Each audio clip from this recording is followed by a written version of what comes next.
የቦታ ጥበት ላለባችሁ የሚሆን ዘዴ ይዤ መጥቻለሁኝ። ዛሬ የምንመለከተው ተንቀሳቃሽ የዶሮ ቤትን አሰራር ነው የምንመለከተው።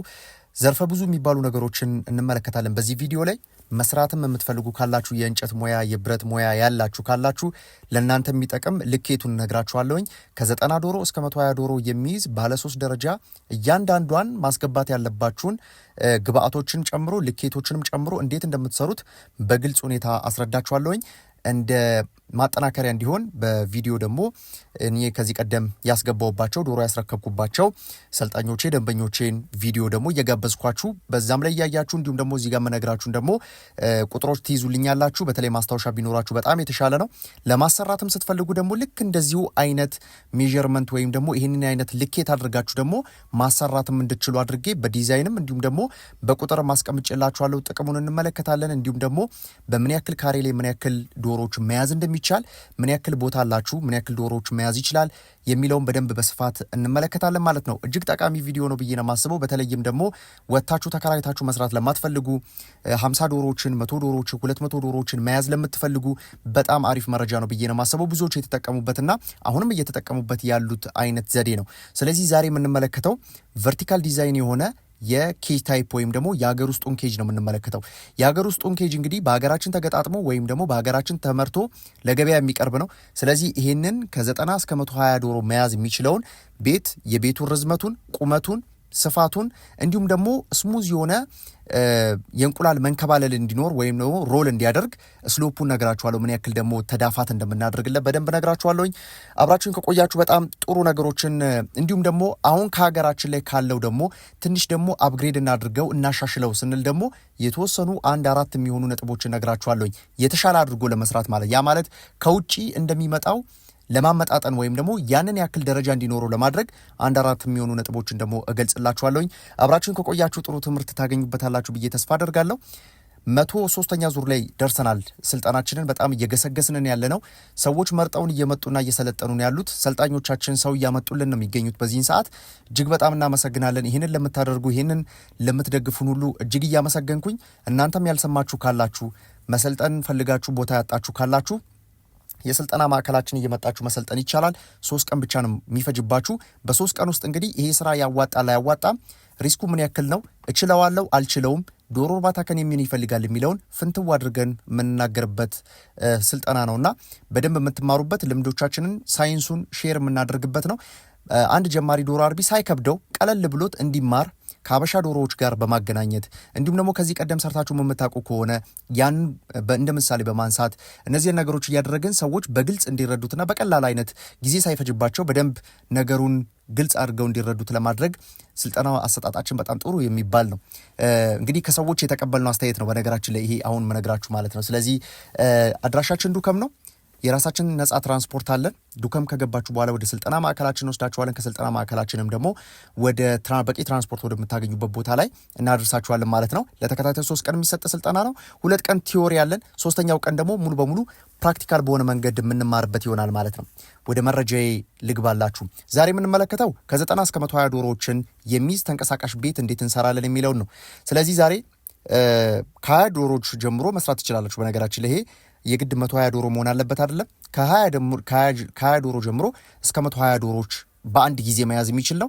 ይህንን አሁን የሰራችሁትን 120 ዶሮ የሚይዝ ደግሞ 3፣ 4፣ 5 እያረጋችሁ ስትሰሩ ደግሞ 500፣ 1000፣ 1500 እያረጋችሁ ማብዛት ይቻላል። በቪዲዮ ላይ የምትመለከቱት አሁን የምጋብዛችሁ 1080 ዶሮዎችን ያስገባንበት ነው። ስለዚህ ይህን ያክልም በትንሽ ቦታ ላይ ያ ማለት እንግዲህ እስከ 142 እስከ 143 ካሬ የሚጠይቀውን ቦታ 50 ካሬ ባልሞላች ቦታ ላይ በእንደዚህ አይነት መልኩ ሰርተውታልና ከዚህም ማየት ይቻላል ማለት ነው። አንዱ ግብአታችን ይሄ ነው።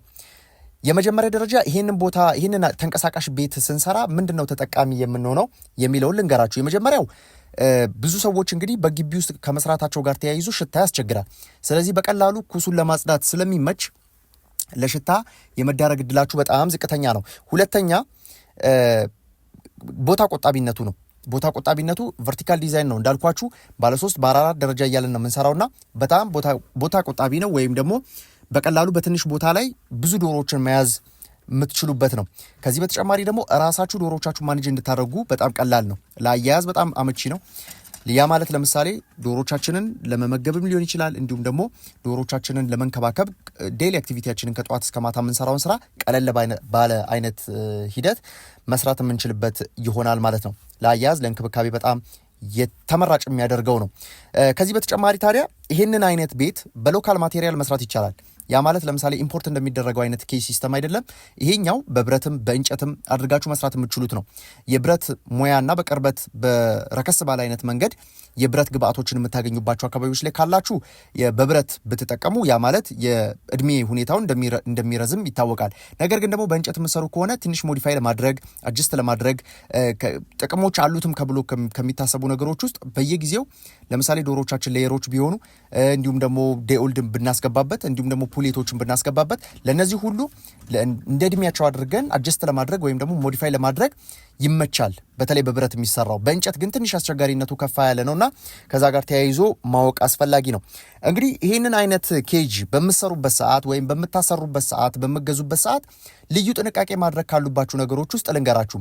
ስታዙም ሊሆን ይችላል። በቅድሚያ እንግዲህ ሁላችንም መጀመሪያ ዋጋ ነው የምንጠይቀው።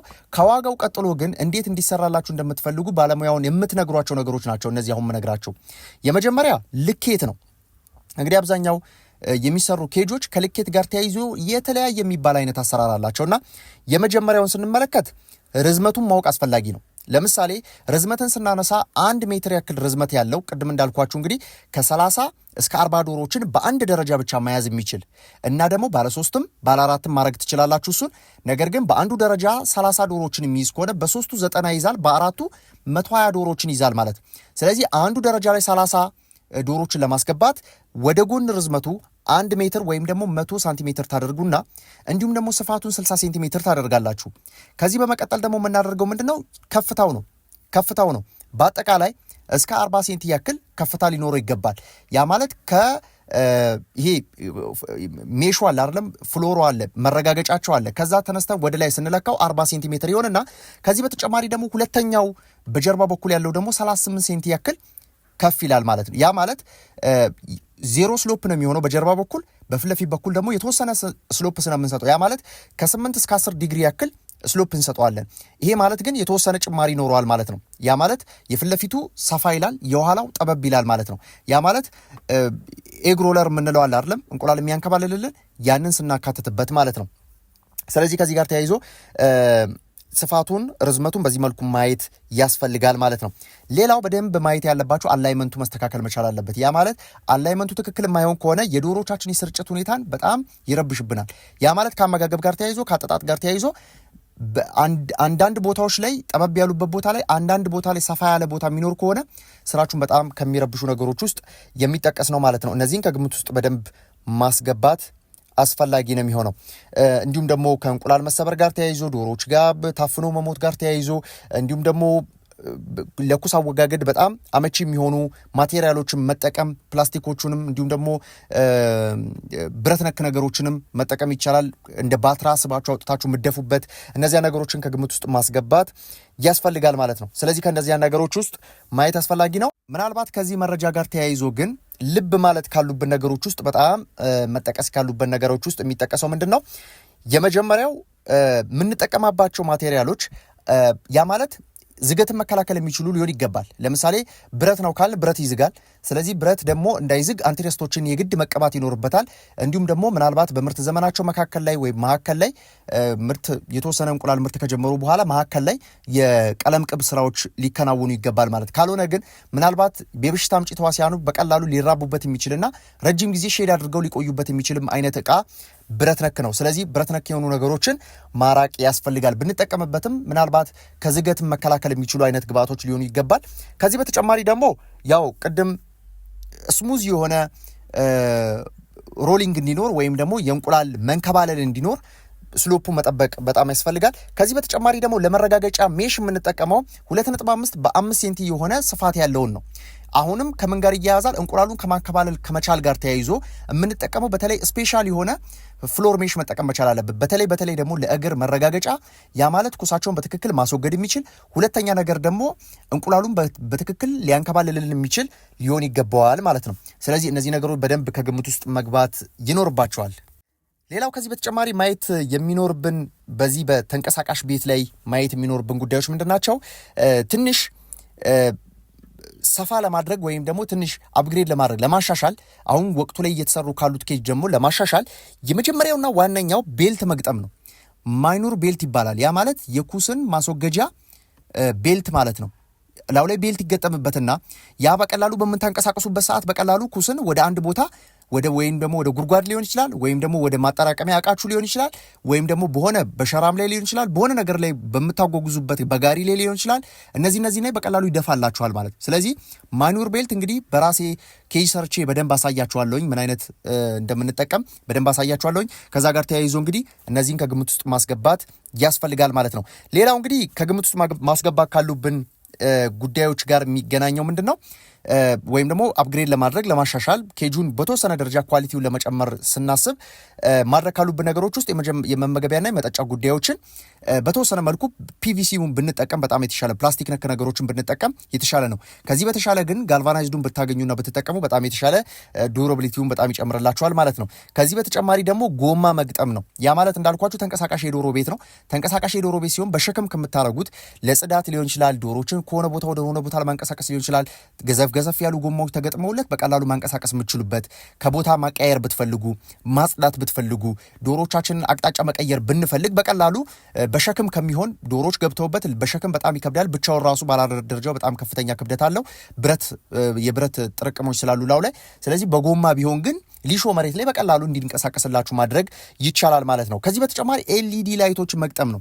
ያ ማለት ፕሮዳክሽን ሬታቸውን ማክሲማይዝ ለማድረግ ወይም ደግሞ በጣም የእንቁላል ምርታቸውን ለማነቃቃት ስቲሙሌት ለማድረግ ምርትን ለመጨመር ከሚረዱ ነገሮች ውስጥ በዋነኝነት የሚጠቀሰው ኤልኢዲ አምፖሎችን ማድረግ ነው። ያ ማለት ፖቶፔሪዳችንን የሚያስተካክልልን ወይም ደግሞ የዶሮቻችንን የብርሃን አሰጣጠን የሚያስተካክልልን አንደኛው ፖቶፔሪድ ነው። ኢንቴንሲቲውንም በደንብ ማስተካከል በጣም አስፈላጊ ነው። ለዛሬ ይዤላችሁ የመጣሁት ሀሳብ ይህንን ይመስል ነበረ። ምናልባት ምርትና አገልግሎታችንን ለማግኘት ለመጠቀም መረጃ ለመጠየቅ ለምትፈልጉ ካላችሁ በ0954 62 13 24 እየደወላችሁ አይንሸት ፋርምን ማግኘት ትችላላችሁ ማለት ነው።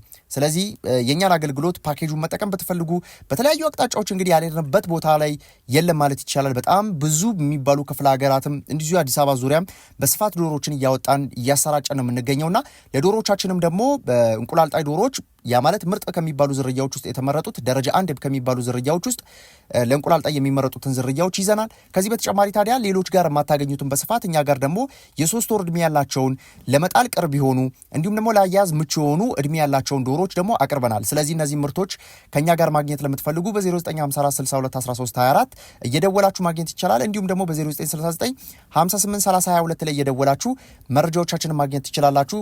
ምርትና አገልግሎታችንን መጠቀም ትችላላችሁ ማለት ነው። እስካሁኗ ሰዓት ድረስ ጠበቃችሁ ስላዳመጣችሁኝ እንዲሁም ደግሞ የዚህ ቻናል ቤተሰብም ስለሆናችሁ እጅጉን አመሰግናለሁኝ። በቀጣይ እስክንገናኝ ሰላም።